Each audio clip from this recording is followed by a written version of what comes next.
Assalamualaikum warahmatullahi wabarakatuh. Halo teman-teman, perkenalkan nama saya Hanina Salsabila dari Prodi PGSD dengan NIM 860356373. Tidak terasa ya, hari ini kita sudah berada di materi 5, yaitu hubungan timbal balik antara filsafat ilmu dan ilmu pendidikan. Lalu, apa sih hubungannya? Hubungan keduanya saling menguntungkan, yaitu filsafat ilmu memberikan dasar berpikir bagi pendidikan, sedangkan pendidikan memberikan pengalaman nyata yang bisa dikaji ulang oleh filsafat ilmu. Dari situ akan muncul pertanyaan, bagaimana filsafat ilmu bisa mengawasi dan mempengaruhi ilmu pendidikan? Jadi, filsafat ilmu membantu pendidikan agar tetap punya arah, dasar, dan tujuan yang jelas. Jadi dalam pendidikan tidak semata-mata kita mengajarkan lalu selesai, tetapi ada alasan yang kuat. Contohnya, ada seorang guru kelas 1 SD yang akan mengajarkan muridnya membaca. Ia tidak langsung menyuruh muridnya untuk menghafal huruf, tapi ia memikirkan metode apa yang cocok untuk mengajarkannya.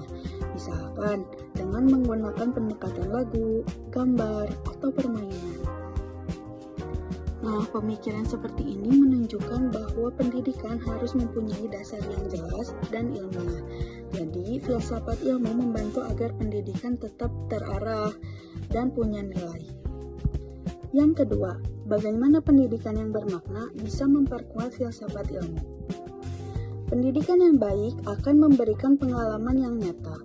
Nah, dari pengalaman itu bisa menjadikan bahan pemikiran baru bagi filsafat ilmu. Contohnya, dulu kita belajar hanya berpusat pada guru, yaitu guru menjelaskan dan kita hanya mendengarkan. Tapi saat ini banyak sekolah-sekolah yang menerapkan metode diskusi, praktik, dan kerja kelompok, karena metode ini dianggap bisa lebih efektif.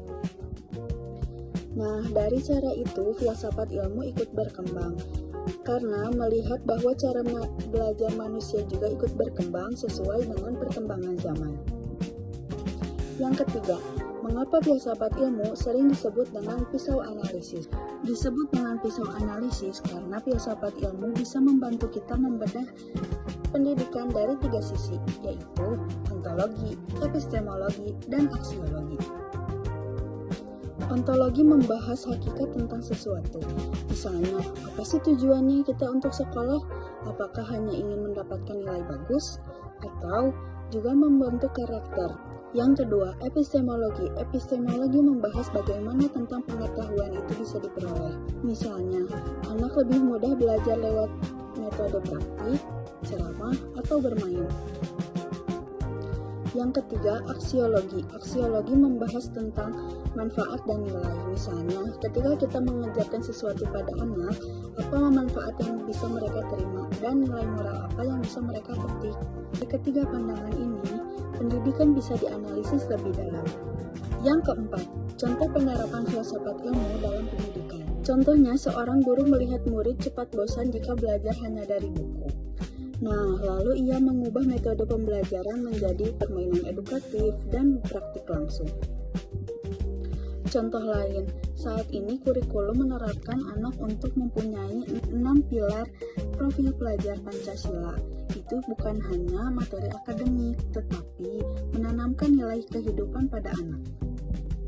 Jadi, filsafat ilmu bisa berperan dalam kebijakan guru, sekolah, bahkan kurikulum pendidikan.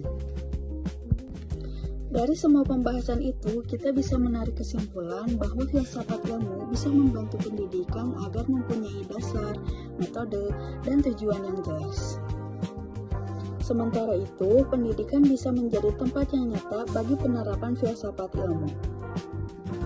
Oleh karena itu, filsafat ilmu dan pendidikan mempunyai hubungan yang erat dan saling menguntungkan untuk menciptakan proses belajar yang bermanfaat dan bermakna.